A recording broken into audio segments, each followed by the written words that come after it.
Hello guys, good afternoon. आज हम जिस टॉपिक को कवर करने वाले हैं वो सेकंड पॉइंट है। फर्स्ट पॉइंट हम कर चुके हैं कल, यूनिट सेकंड का फर्स्ट पॉइंट जो मैंने आपको हर्बर्टियन और ब्लूम टैक्सोनॉमी बताया था। आज सेकंड पॉइंट है इसका, teaching aids in the classroom of social studies, need, principle for use of teaching aids, advantages and problems in the use of material aids. इस मीन्स सामाजिक अध्ययन कक्ष में शिक्षण सहायक सामग्री, आवश्यकता, उपयोग करने के सिद्धांत, लाभ एवं सामग्री उपयोग में समस्याएं।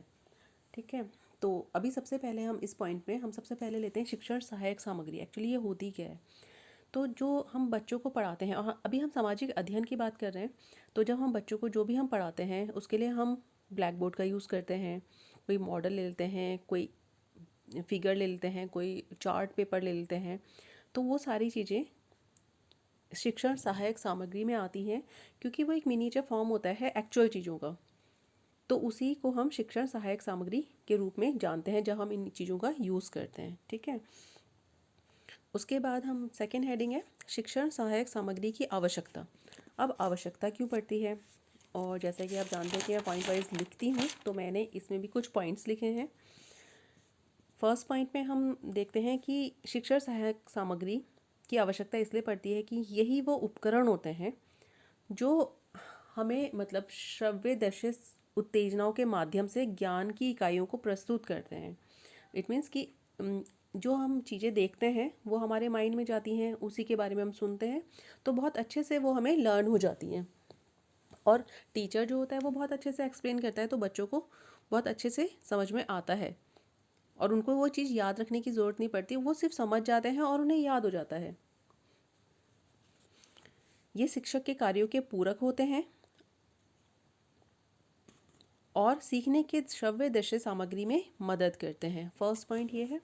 सेकंड पॉइंट है, कोई भी श्रव्य दृश्य सामग्री केवल पाठ के दौरान रुचि को उत्तेजित करने के साधन के रूप में कार्य करता है। नेक्स्ट पॉइंट है, यह जटिल विषयों को छात्रों को समझाने में बेहतर मदद करता है। आई होप कि आपको ये समझ में आ रहा होगा ना। फर्स्ट पॉइंट में हमने क्लियर कर दिया, सेकंड पॉइंट में भी ये बता दिया कि ये हमारी रुचियों को, जैसे सपोज अगर आप क्लास में जा रहे हो, कुछ अच्छा सा लेके जा रहे हैं मॉडल वगैरह, बच्चे एकदम से अट्रैक्ट हो जाते हैं उस पर ना कि अरे मैम या सर क्या लेके आए होंगे ना क्लास में, आज हम इसके बारे में पढ़ने वाले हैं, तो वो रुचि हो जाती है उनकी।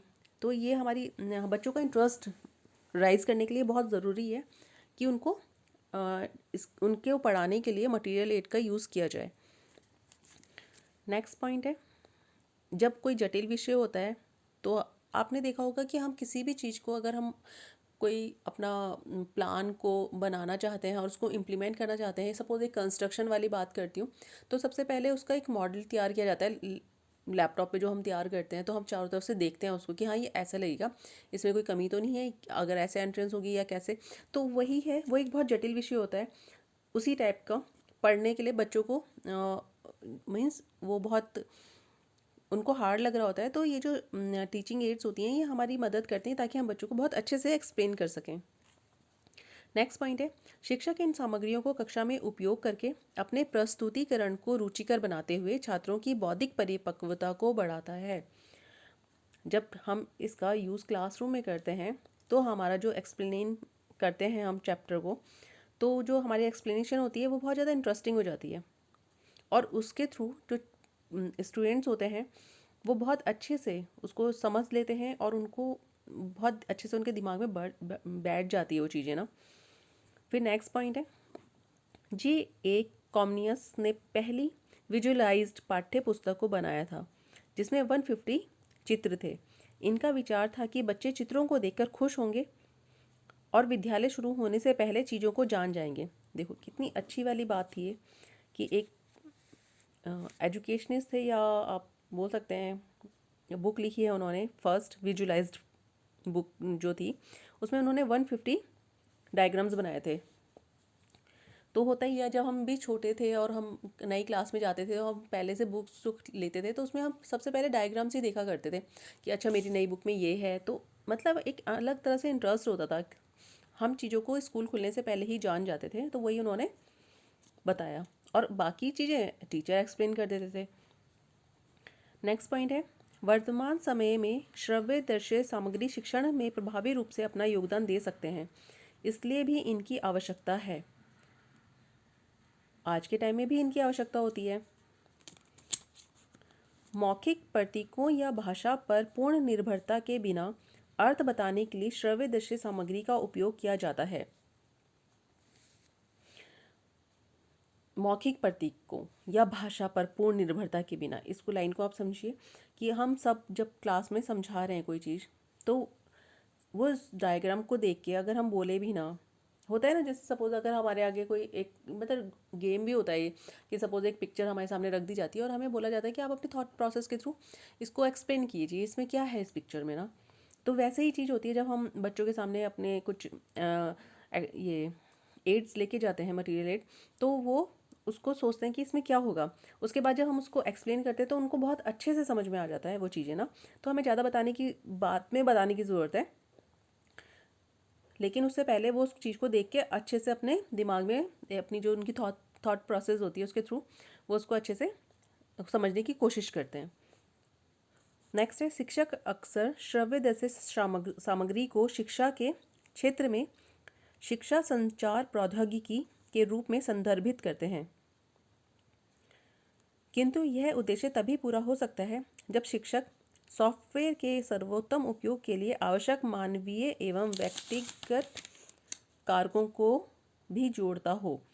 इट मीन्स कि जो शिक्षक होते हैं ना, वो हम लोग क्या बोलते हैं कि जो हमारे लिए ऑडियो विजुअल एड्स हैं, उनको हम क्या बोलते हैं, शिक्षा संचार प्रौद्योगिकी के रूप में, मतलब उसको बोल देते हैं कि ये एक कम्युनिकेशन है, एजुकेशनल कम्युनिकेशन एडवांटेजेस या टेक्निक्स, कुछ भी बोल सकते हैं आप इसको, इसको मानते हैं।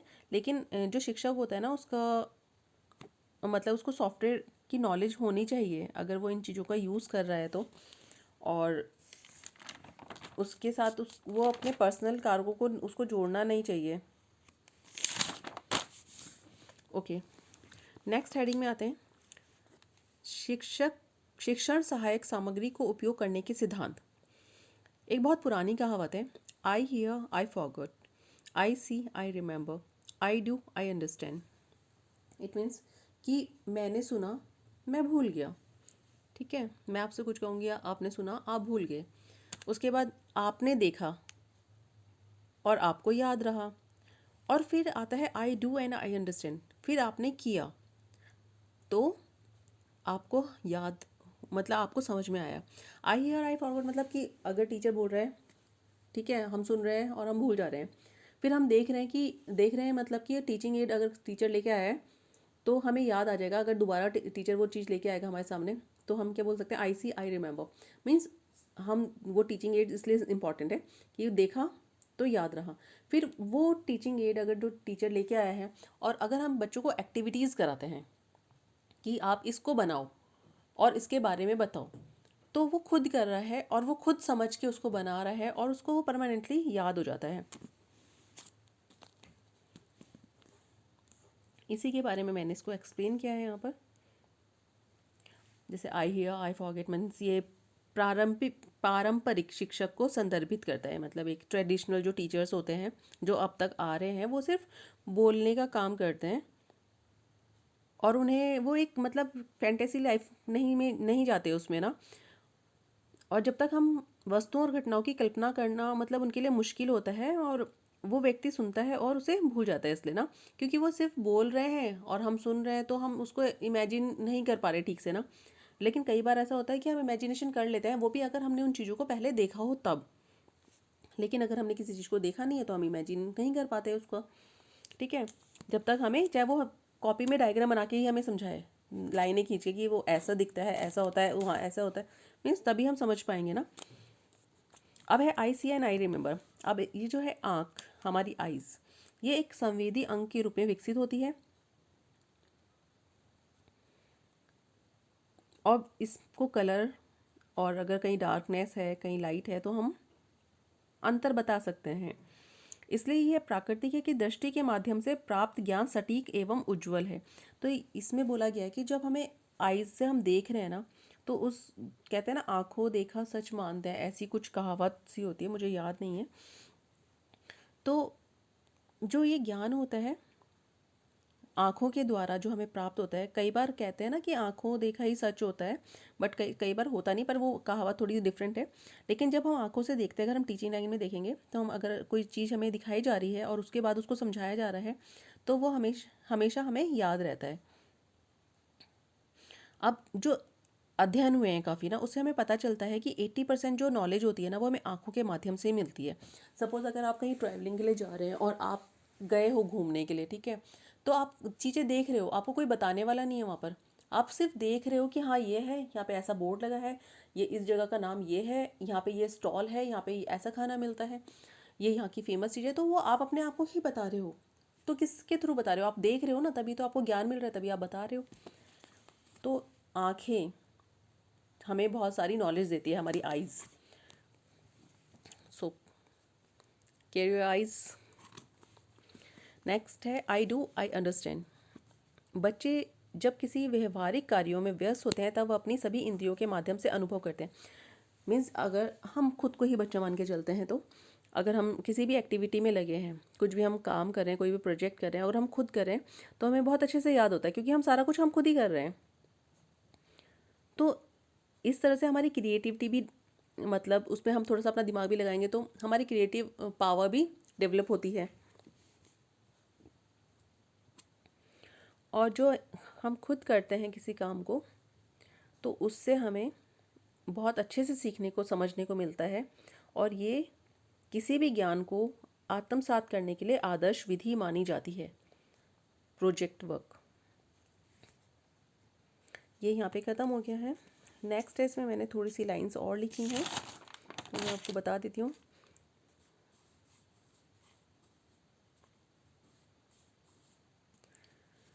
इसमें कहा गया है नेक्स्ट पॉइंट में कि जब शिक्षण अवधारणाओं और सिद्धांतों को अच्छी तरह से निर्मित करता है, शिक्षण मीडिया, एजुकेशनल टेक्नोलॉजी बोल सकते हैं, एजुकेशन मीडिया बोल सकते हैं, तो हमारी जो उसके बेस पे जो सिद्धांत निर्मित होते हैं और उनके थ्रू बच्चों को समझाया जाता है, तो बच्चे बहुत अच्छे से सीखते हैं, उनको इंटरेस्ट आता है।